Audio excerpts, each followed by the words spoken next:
your viewpoints and opinion and share with us what exactly you know about Constitution of India. I'm extremely happy to be part of this institution. First of all, my name is Praveen Vishwakarma, and thank you so much for giving me chance to speak about Indian Constitution. It is the best constitution in the world because it is written constitution in the world. As far as I know, it is a set of rules and principles, and as well as power and authorities that are given to us. And this help us if someone do any mistakes or crimes, then they are punished. And as well as there are some fundamental rights has given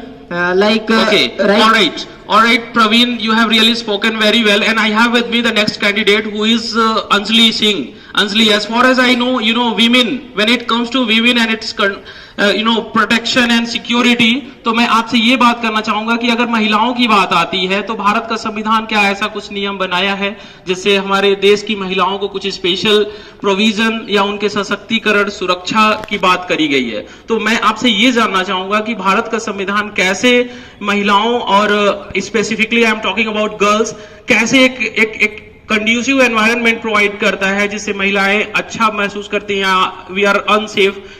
So this is what I am asking. Please share with us your viewpoints. Thank you, sir. First of all, my name is Anjali Singh. I am very grateful to be here. And जैसा कि sir ने कहा कि हमारा जो constitution है उसमें women's का क्या रोल है, तो जैसा कि हमारा जो कॉन्स्टिट्यूशन है उसका पहले दिन से ही जो बुनियाद है, जैसा कि जो हमारे मौलिक कर्तव्य है और संविधान में पहले दिन से ही महिलाओं के लिए ये बुनियाद रखी गई थी कि हमारी महिलाएं पुरुषों से किसी भी चीज में कम नहीं है. और खास करके महिलाओं के लिए बहुत से ऐसे आर्टिकल्स भी इसमें बनाए गए हैं, जैसे आर्टिकल 14, जिसमें ये साफ तौर पे कहा गया है कि कोई भी महिला किसी भी पुरुष से में इन दोनों में किसी प्रकार का कोई भेदभाव नहीं है. यही नहीं, इसके अलावा बहुत से ऐसे आर्टिकल्स हैं जैसे आर्टिकल 50, 53, 15, 6, 19, 21, जिसके हिसाब से उसमें ये वर्णित किया गया है कि हमारी महिलाएं पुरुषों के साथ इस समाज में कंधे से कंधा मिलाकर एक साथ चलने के लिए सक्षम है, और यही नहीं, वो उनसे आगे भी जा सकती हैं. Okay, Anjali, so you have spoken well, and I am very happy to have this conversation with you. And one more candidate I have with me, Shreya Singh. So you are joining us and you are being a part of this institution, I think since last year. So it doesn't matter, but you will have to tell us something about Constitution. So this is my question I have to you. Go ahead and tell us what exactly you know about Constitution. First of all, thank you so much, sir, for giving me this opportunity to speak here. Secondly, I'm very happy to be a part of this institution. And when it comes to our Constitution, I know there are several provisions, principles to provide safety, security, and equal rights to the women in India.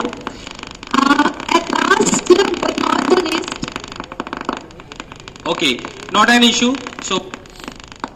So I have one more candidate who is Sikandar, as far as I know. So Sikandar, you have to tell us about who you are. Please don't go far in the race. Actually, you talk for about 30 seconds and tell us why Constitution is good for us and is unique in the world.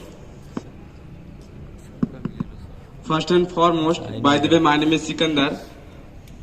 Thanks for giving me an opportunity to speak. As far as I know, Constitution is the best constitution of India.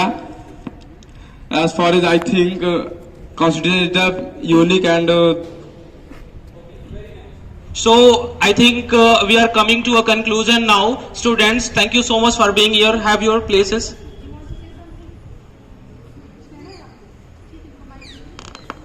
Okay. मेरा नाम प्रियंशु विश्वकर्मा है. मैं भारतीय संविधान के बारे में कुछ कहना चाहता हूँ. ये विश्व का सबसे बड़ा संविधान माना जाता है क्योंकि ये 60 देशों से मिला के बना हुआ है. ये हमारे आर्टिकल इसमें 395 है. वर्तमान की बात करें इसमें 470 प्लस है.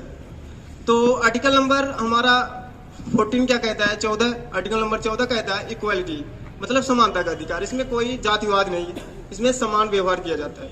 आर्टिकल नंबर 21 की बात करें, 21 में इसमें कहा गया है कि 15 मतलब 14 से कम बच्चों को कारखाने में भेजने के अनिवार्य नहीं है। और आर्टिकल नंबर 52 की बात करें, इसमें राष्ट्रपति का शपथ है। और ऐसे अनेक आर्टिकल है जिसमें आर्टिकल नंबर 60 की बात करें तो हमारा खत्म हो गया, 360 हमारा तो खत्म हो गया। तो जम्मू कश्मीर इसी प्रकार से हमारा आर्टिकल हमारा भारत का संविधान बना हुआ है। धन्यवाद।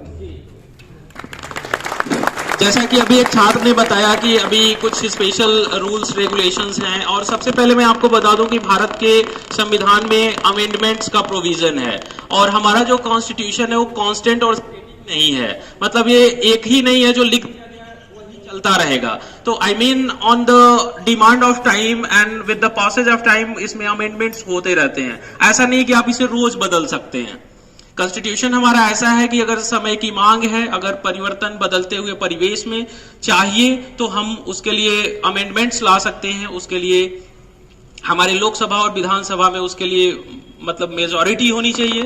So this is why it is very important. And बहुत अच्छा लगा, अभी आप सभी छात्रों ने बहुत अच्छा वक्तव्य दिया, और आज के इस कार्यक्रम में आप लोगों ने आपकी उपस्थिति इसे सफल बनाई है। तो आप लोग अपने you can go back and let me proceed to the conclusion of the program.